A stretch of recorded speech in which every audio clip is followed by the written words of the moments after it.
Good evening everyone. तो देखिए आपकी अटेम्प्ट जून 24 के लिए मॉक टेस्ट सीरीज़ 2 आ गई है और इस बार आपको कॉम्प्लीमेंट्री 3 भी मिलेगी, है ना। आपसे पहले तो बच्चों को 2 ही मिलती थी, आपके अटेम्प्ट से 3 जो हैं वो लॉन्च हुई हैं। तो ये जो मॉक टेस्ट पेपर सीरीज़ 2 है, इसमें देखो एक ख़तरनाक सा क्वेश्चन आया है, क्वेश्चन नंबर 3। हमारे इस मॉक टेस्ट सीरीज़ का सबसे खतरनाक क्वेश्चन देखेंगे, question number 3।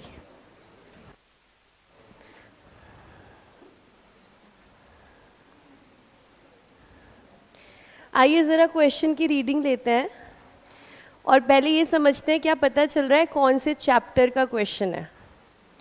Following are the manufacturing account, creditors account, raw material account. अच्छा, चैप्टर पता चल गया, फाइनल अकाउंट्स, ठीक है। उसमें आप देखो कितना ही सिंपल सी बात है। कह रहे हैं आपके पास है manufacturing account, creditors account, raw material account provided by Messrs. Praveen related to 23-24. There are certain figures missing in these accounts.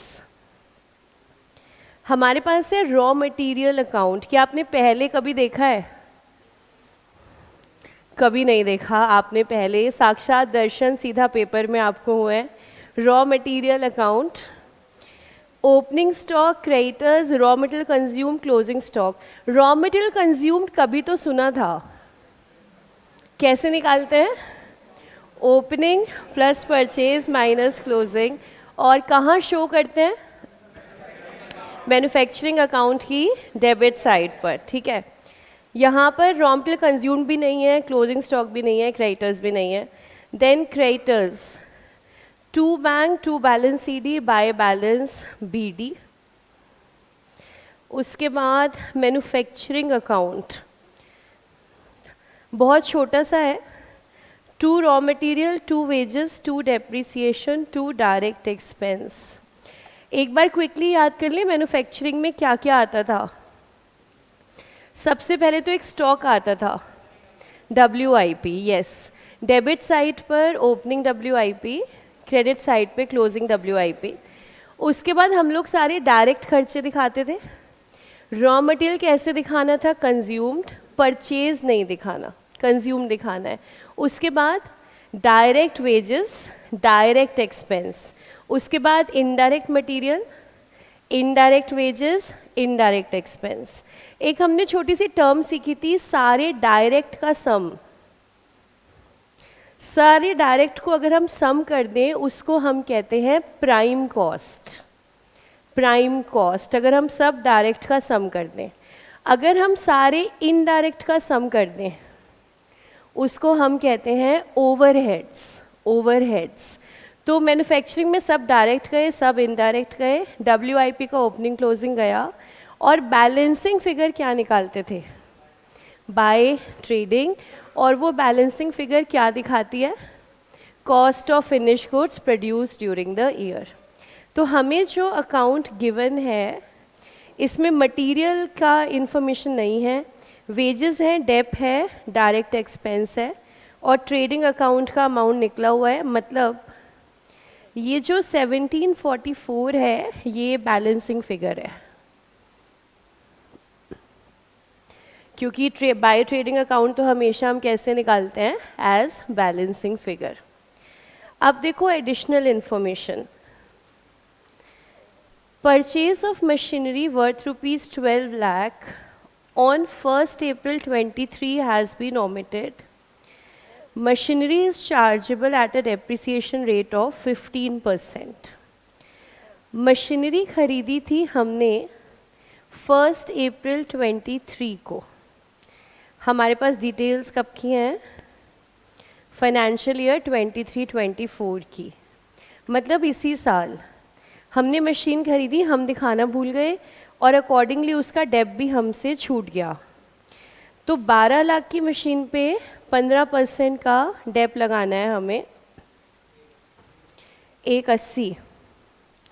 अब ये सोचना है ये जो डेप है कौन से अकाउंट में लगेगा, मैन्युफैक्चरिंग में या P&L में? तो रूल क्या है, कौन सा डेप कहाँ जाएगा? जो एसेट्स फैक्ट्री के अंदर हैं उनका डेप मैन्युफैक्चरिंग में, और जो बाकी सब एसेट्स हैं उनका डेप P&L में। तो ये मशीन मैन्युफैक्चरिंग में है कि नहीं है? अगर स्पेसिफिकली कुछ नहीं लिखा, हम प्लांट एंड मशीन को हमेशा कैसा मानेंगे, फैक्ट्री वाला जिससे हम प्रोडक्शन करते हैं। तो ये डेप जाना है मैन्युफैक्चरिंग में, यानी कि अभी तो दिखाया नहीं है, अब हम इसको दिखाएंगे। Then wages include the following: paid to factory workers, paid to labour at office. तो देखो जो पेड टू फैक्ट्री वर्कर्स है वो तो कहाँ जाना चाहिए, मैन्युफैक्चरिंग अकाउंट में, बिल्कुल सही है। लेकिन जो ऑफिस लेबर को दिया वो कहाँ जाना चाहिए, P&L में। हमने गलती से कहाँ दिखा रखा है, मैन्युफैक्चरिंग में, क्योंकि क्वेश्चन कह रहा है वेजेस इंक्लूड, यानी कि ये 365, ये जो वेजेस हैं इसमें लेबर के भी इंक्लूडेड हैं, गलत है, करेक्ट करना पड़ेगा, ये वेजेस नहीं आएंगे। उसके बाद डिटेल आ रही है डायरेक्ट एक्सपेंस की। डायरेक्ट एक्सपेंस में electricity charges 80,000, out of which 25% pertain to office. तो अगर पूरे 80,000 में 25% ऑफिस का है और 75% फैक्ट्री का है, तो मैन्युफैक्चरिंग अकाउंट में कितना आना चाहिए, 75% कितना, 60,000, और बचा हुआ 20,000 P&L जाना चाहिए।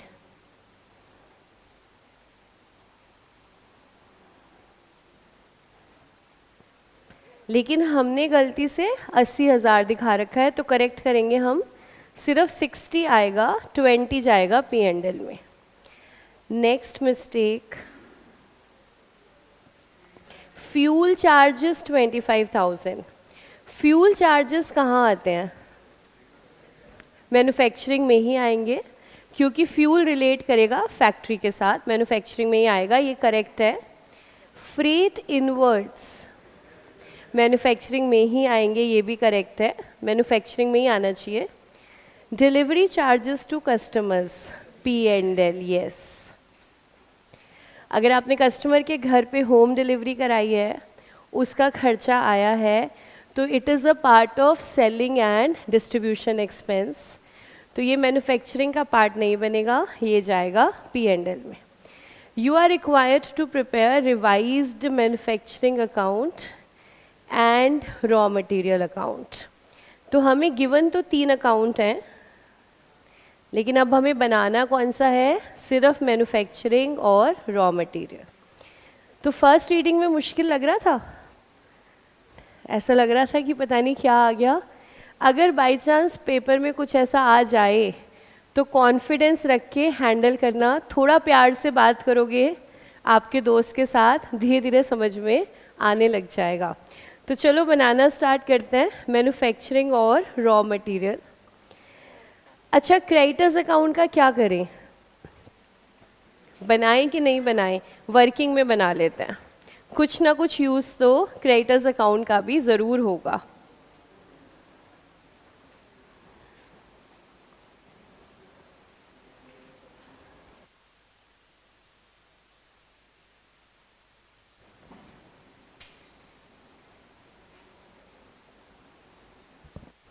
मैन्युफैक्चरिंग अकाउंट के साथ क्या लिखते हैं, फॉर द ईयर एंडेड के as on, for the year ended, लेकिन यहाँ पर हाँ हमें गिवन है फाइनेंशियल ईयर 23-24, तो for the year ended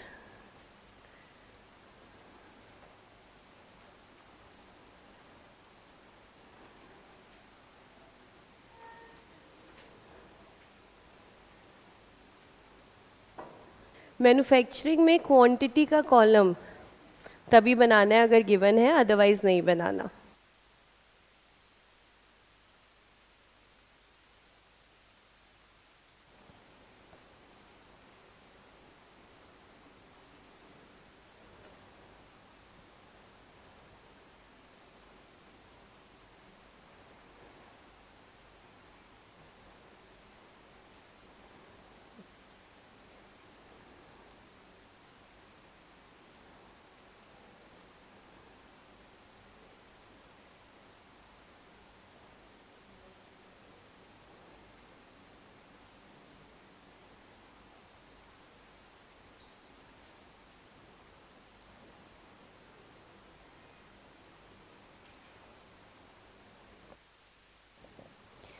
start करेंगे हम गिवन इन्फॉर्मेशन के साथ।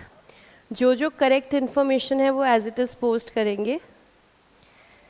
सबसे पहले raw material account, opening stock given है 127,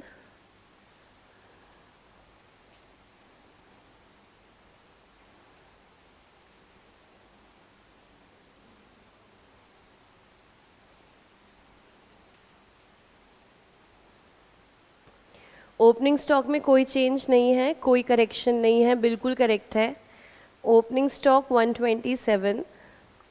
then 2 creditors by material consumed by closing stock, कुछ भी अमाउंट नहीं है, लेकिन हम तीनों चीज़ें लिख लेते हैं ताकि हमें पता रहे तीनों अमाउंट्स हमें निकालने हैं, तीनों कैलकुलेट होकर आने चाहिए।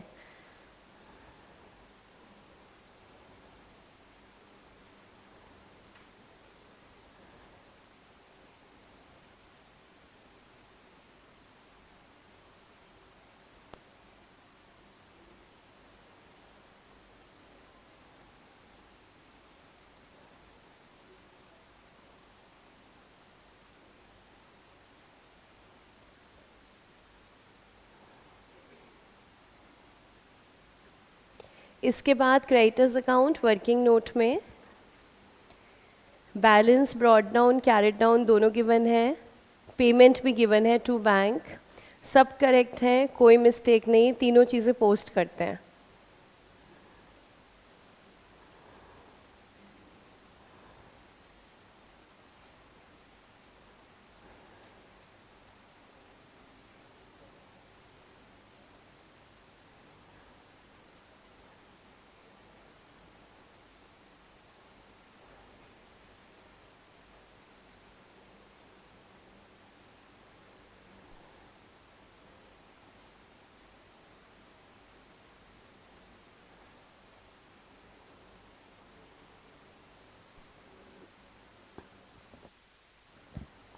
पोस्ट करके एक बार क्रेडिटर्स अकाउंट की तरफ देखो, अगर एक ही चीज़ मिसिंग है तो वो बैलेंसिंग फिगर के फॉर्म में कैलकुलेट हो जाएगी। तो क्या हम कह सकते हैं यहाँ पर देखो BD/CD भी गिवन है, पेमेंट भी गिवन है, तो यहाँ सिर्फ क्या मिसिंग है, परचेजेस। तो इस अकाउंट को तो अभी क्लोज कर देते हैं और बैलेंसिंग फिगर निकाल लेते हैं बाय परचेजेस।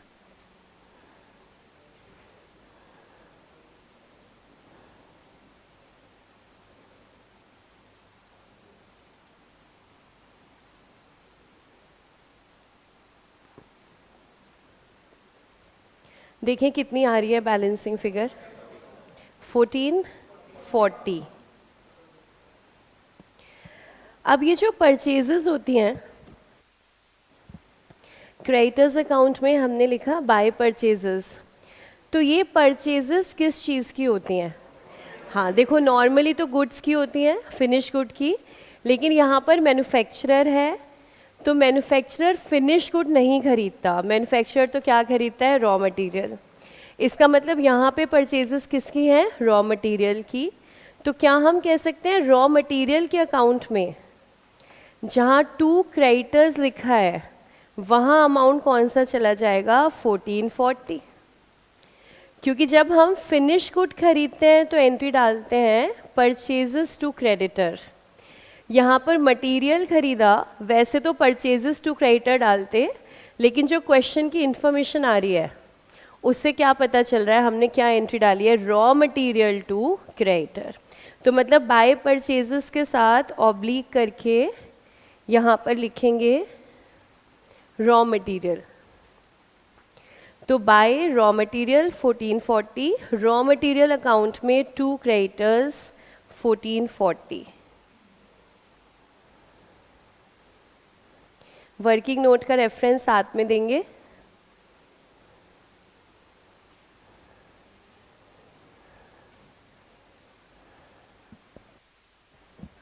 अब रॉ मटेरियल अकाउंट को हम अभी क्लोज नहीं कर सकते हैं क्योंकि यहाँ पर 2 अमाउंट्स हमारे मिसिंग हैं। तो चलो ज़रा देखते हैं मैन्युफैक्चरिंग अकाउंट। मैन्युफैक्चरिंग अकाउंट में सबसे पहले तो जो अमाउंट हमें निकालना है वो है रॉ मटेरियल कंज्यूम्ड। तो वो एज इट इज़ दिया हुआ है हमें 2 रॉ मटेरियल, अमाउंट हमारे पास अभी नहीं है, और ये हम जानते हैं कि ये कौन सा अमाउंट निकल के आएगा, कंज्यूम्ड वाला, क्योंकि मैन्युफैक्चरिंग अकाउंट में हम दिखाते ही क्या है, रॉ मटेरियल कंज्यूम्ड। इसके बाद देखो नेक्स्ट खर्चा जो हमें दिया हुआ है, नेक्स्ट है वेजेस 365। 365 के वेजेस में तो ऑफिस वाली लेबर भी इंक्लूडेड है, हम सिर्फ कौन सा दिखाएंगे, फैक्ट्री वाला।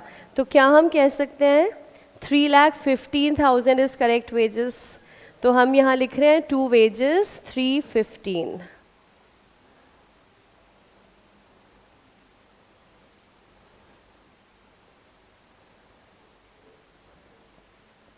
तो करेक्ट वेजेस 365 नहीं है, मैन्युफैक्चरिंग में जाने वाले करेक्ट वेजेस 315 हैं। वेजेस के बाद डेप्रीसिएशन, डेप्रीसिएशन 215 हमें गिवन है, लेकिन इसमें क्या इंक्लूडेड नहीं है, मशीन का डेप्रीसिएशन। वर्किंग नोट नंबर 2,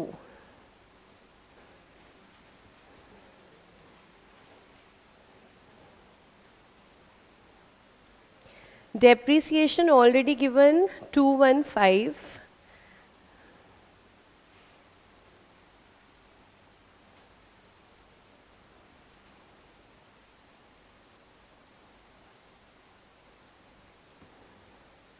इसमें ऐड करेंगे मशीन का डेप्रिसिएशन,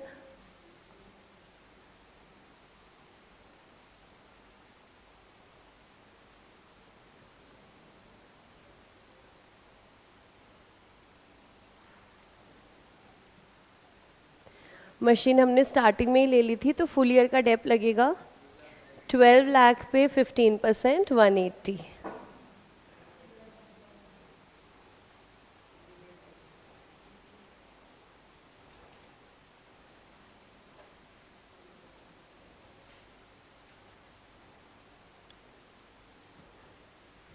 देखें कितना अमाउंट आ रहा है, 395। तो करेक्ट डेप्रिसिएशन जो मैन्युफैक्चरिंग में दिखाना है दैट इज़ 395, इसको दिखाते हैं मैन्युफैक्चरिंग अकाउंट में।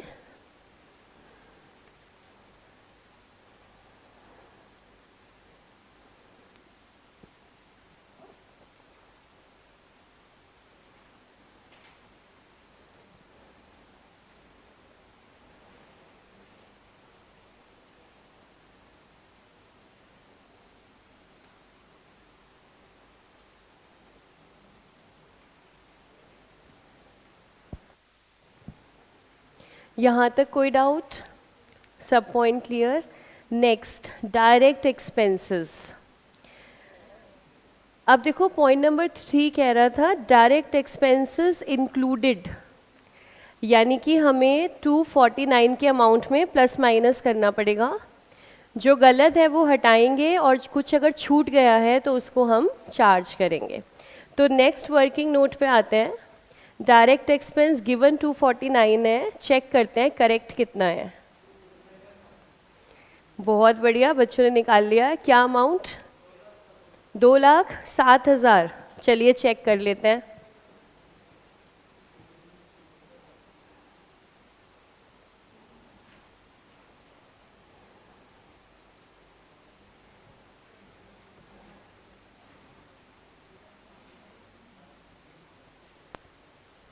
इस डायरेक्ट एक्सपेंस के अंदर इलेक्ट्रिसिटी इंक्लूडेड है 80,000 से, जिसमें 25% ऑफिस की है, मतलब हमें इंक्लूड करना था 60,000। तो अब क्या करें, माइनस कर देते हैं। कितना माइनस करें, 20,000। तो less electric charges of office.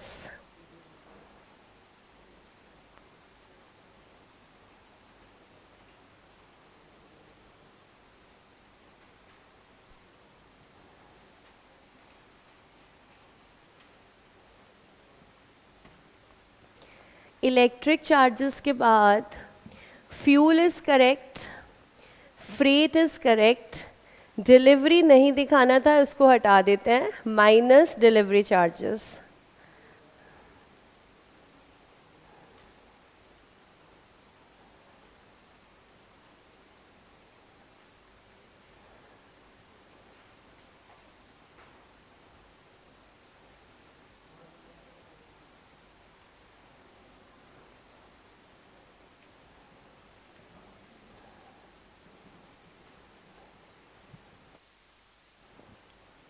2,07,000 हमारे करेक्ट डायरेक्ट एक्सपेंस आ गए हैं, इसको ले जाते हैं मैन्युफैक्चरिंग में।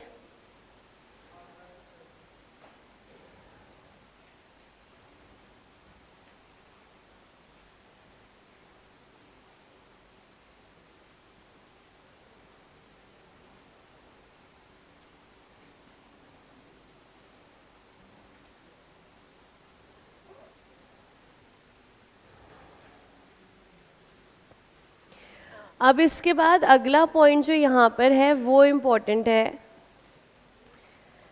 डायरेक्ट एक्सपेंस तो डाल दिया, यहाँ तक कोई डाउट? अब देखो अगला पॉइंट यहाँ पर, बाय ट्रेडिंग अकाउंट जो हमें गिवन है 1744, क्या ये अमाउंट करेक्ट है या अब इसको हमें बदलना पड़ेगा? अब हमें इस अमाउंट को चेंज करना पड़ेगा, क्योंकि जो अमाउंट ऑलरेडी आ रहा है ना 1744, वो किन चीज़ों को यूज़ करके निकाला गया है? वो वही 365 के वेजेस, 249 का डायरेक्ट एक्सपेंस, वो सब यूज़ करके आया है। लेकिन अब हमने सब अमाउंट बदल दिए, इसका मतलब ट्रेडिंग अकाउंट वाला अमाउंट भी बदल जाएगा।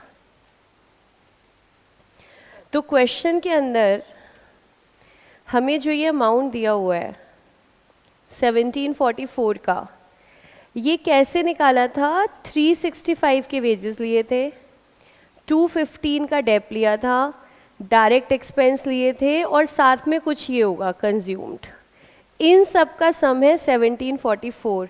लेकिन अब जब हमारे वेजेस बदल गए, डेप बदल गया, एक्सपेंस बदल गया, तो डेफिनेटली ट्रेडिंग अकाउंट का टोटल बदलेगा। अब काम ये करना है, करेक्ट टोटल निकालना है ट्रेडिंग अकाउंट की तरफ जो जा रहा है बैलेंसिंग फिगर। तो एक बार हमें ये देखना पड़ेगा हमें कि हमने चेंजेस क्या क्या किए हैं। वेजेस कितने लिए हुए थे ऑलरेडी? 365। हमने कितने लिए? करेक्ट कितने आए?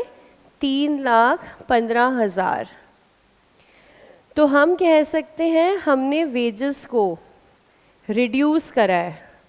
रिड्यूस करा है कितने से? 40,000 से नहीं, 50,000 से।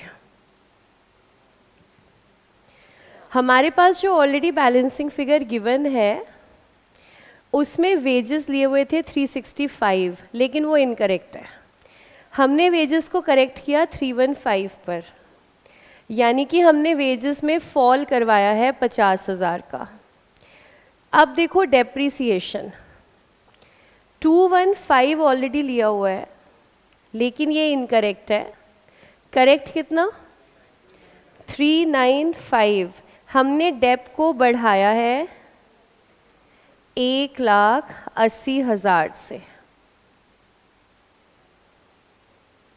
वेजेस को फॉल करवाया है 50,000 से, डेप को बढ़ाया है 1,80,000 से, डायरेक्ट एक्सपेंस को क्या किया? गिराया, घटाया है हमने 42 से। अब बैलेंसिंग फिगर अगर क्रेडिट साइड पर आई हुई है तो डेफिनेटली डेबिट का पूरा टोटल करते हैं तो बैलेंसिंग फिगर आती है क्रेडिट साइड पर। अब आपने मुझे ये सोच के बताना है कि अगर हमने वेजेस 50,000 से फॉल कराए तो ये जो बैलेंसिंग फिगर आई है ये 50,000 से फॉल करेगी कि राइज करेगी? सेम डायरेक्शन है कि ऑपोजिट डायरेक्शन है? सेम डायरेक्शन है, क्योंकि आपने डेबिट का टोटल निकाला है बैलेंसिंग फिगर।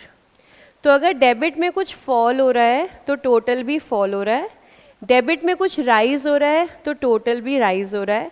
यानी कि ट्रेडिंग अकाउंट के करेक्ट टोटल के लिए क्या करना होगा? 1744 माइनस 50,000। वेजेस के कम होते ही टोटल कम हो गया, एक्सपेंस के बढ़ते ही एक्सपेंस के घटते ही टोटल कम हो गया, डेप के बढ़ते ही टोटल हमारा बढ़ गया। फिर से चेक कर लो आराम से। मैन्युफैक्चरिंग अकाउंट में सब कुछ debit debit debit debit. Balancing figure कैसे निकाला? By trading. तो बाय ट्रेडिंग में क्या आता था? डेबिट साइड का पूरा टोटल। तो अगर डेबिट साइड में कुछ कम लिखा आपने तो टोटल कम हो गया, डेबिट साइड में कुछ बढ़ाया तो टोटल आपका बढ़ गया। तो चलो चेक करते हैं correct amount of trading account.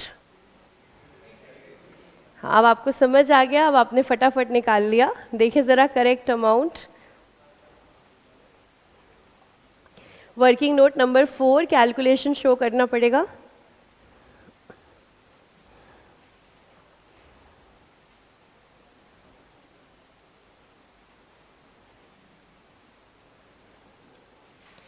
Trading account balancing figure है हमारी, गिवन है 1744।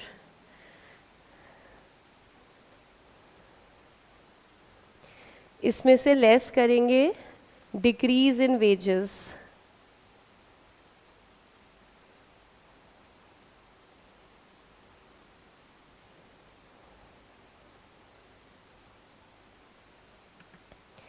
ऐड करेंगे इंक्रीज इन डेप्रिसिएशन।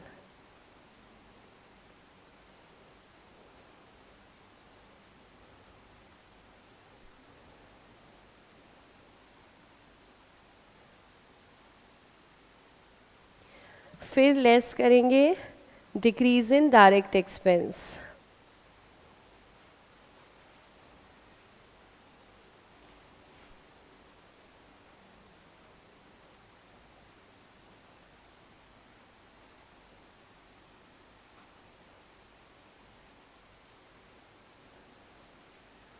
ये आएगा करेक्ट टोटल ट्रेडिंग अकाउंट का।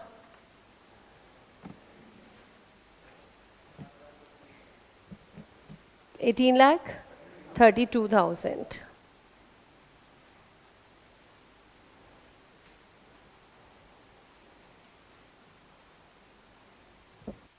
मैक्सिमम मिस्टेक पेपर में ना यहाँ पर होगी।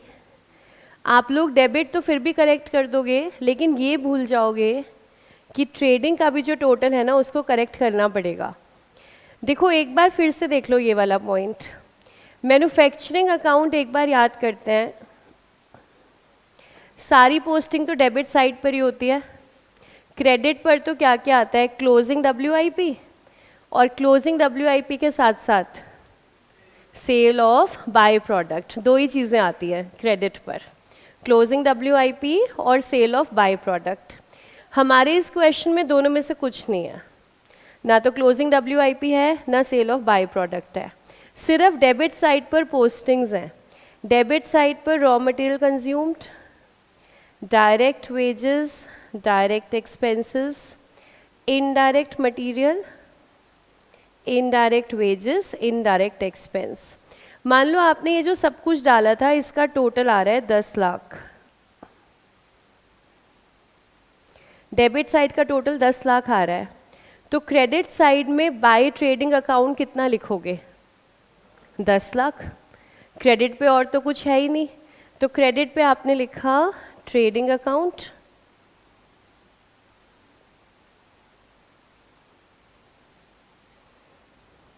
$10 लाख ऐसे ही होना है। हाँ मान लो क्लोजिंग WIP होता तो माइनस हो जाता, सेल ऑफ बाय प्रोडक्ट होता तो माइनस हो जाता। अब आपको पता चला आपने 10 लाख गलत लिख दिया। आपने कहा ये 10 नहीं है ये 12 है, तो ट्रेडिंग की बैलेंसिंग फिगर कितनी हो जाएगी? 12। ये चेंज हो गई। आपको पता चला नहीं यार ये गलत हो गया, ये 10 नहीं है ये 9 है। इसका मतलब फिर बैलेंसिंग फिगर क्या हो जाएगी? 9। यानी कि अगर क्रेडिट साइड वाली आइटम्स नहीं है, ना तो क्लोजिंग WIP है ना ही सेल ऑफ बाय प्रोडक्ट है, तो बैलेंसिंग फिगर सीधा डेबिट साइड के साथ लिंक्ड है। अब डेबिट बढ़ाओगे बैलेंसिंग फिगर बढ़ जाएगी, डेबिट घटाओगे बैलेंसिंग फिगर घट जाएगी। आपने वेजेस 50,000 से घटाए तो अमाउंट 1744 नहीं रह सकता, 1744 घट जाएगा 50,000 से। आपने डेप्रिसिएशन 180 से बढ़ाई तो 1744 का अमाउंट 180 से बढ़ जाएगा, सेम नहीं रहेगा। आपने डायरेक्ट एक्सपेंस 42 से घटाए तो टोटल भी 42 से घट जाएगा। तो अब ये डायरेक्ट जो हमारा करेक्ट टोटल आया है 1832 का, इसको मैन्युफैक्चरिंग में डालेंगे और अब हम बैलेंसिंग फिगर निकालेंगे, कौन से वाली, रॉ मटेरियल कंज्यूम्ड। अब ये टोटल आ गया है, ये पोस्ट हो जाएगा और आराम से निकल जाएगा मटेरियल कंज्यूम्ड।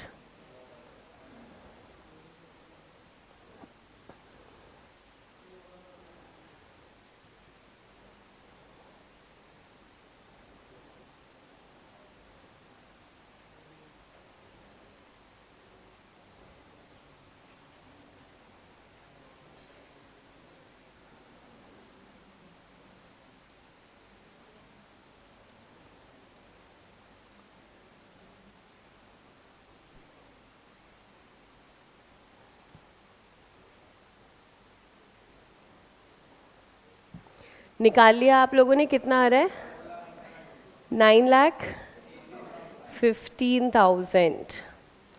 ये आ गया है हमारा रॉ मटेरियल कंज्यूम्ड। इसको कहाँ ले जाएंगे, रॉ मटेरियल अकाउंट में, और लास्ट अमाउंट आ जाएगा क्लोजिंग स्टॉक।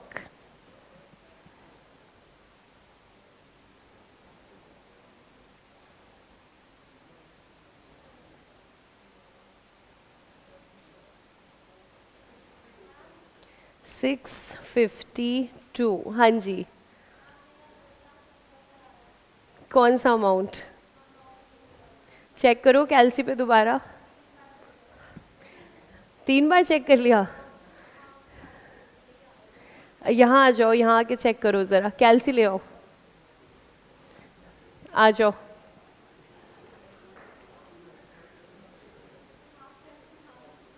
नहीं नहीं, कैलसी को भी ना मैम के आशीर्वाद की ज़रूरत है, आ जाओ।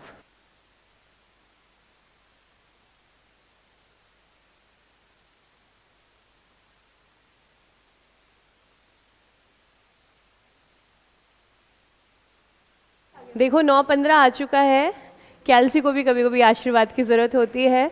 तो 9,15,000 हमारा मटेरियल कंज्यूम और क्लोजिंग स्टॉक 652। इसी के साथ इस खतरनाक से दिखने वाले क्वेश्चन की समाप्ति। ठीक है, चलिए मिलते हैं फिर। Thank you so much and keep smiling.